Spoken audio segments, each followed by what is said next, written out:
Labą dieną. Močiutė Daivutė šiandien suka kiaušinukus, vynioja su savo anūkutė, tikra anūkė, Greta. Tai va, jinai nors ir moka, jau ne pirmi metai, kokią aš babą kiaušinį pasėmė, jau nudažyta, vat ir sukčiauja.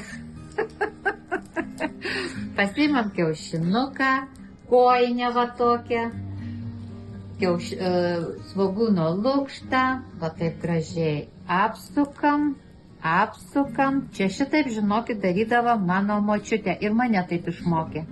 Ir va šitaip susiūlu, va šitaip. Ir paskui į vandenį daug pridėdavom lukštų, nenaudojom jokių dažų, lukštų kartais burokėlių dar įdėdavom, dėl raudonumo.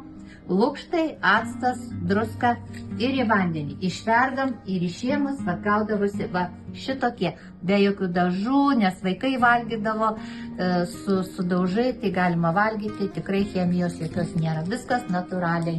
Mokykimės.